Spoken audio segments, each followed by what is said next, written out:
या झोपडीत माझ्या राजा सजी महाली सौखे कधी मिळाली ती सर्व प्राप्त झाली या झोपडीत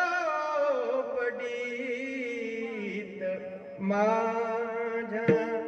अरे मोठ्या मोठ्या मकानावरती सोकारी तुकडोजी महाराज म्हणतात महाले आणि तिजोऱ्या पण त्यातून होती, पण आमची झोपडी पा कशी आहे, दारास नाही दोऱ्या या झोपडीत माझ्या.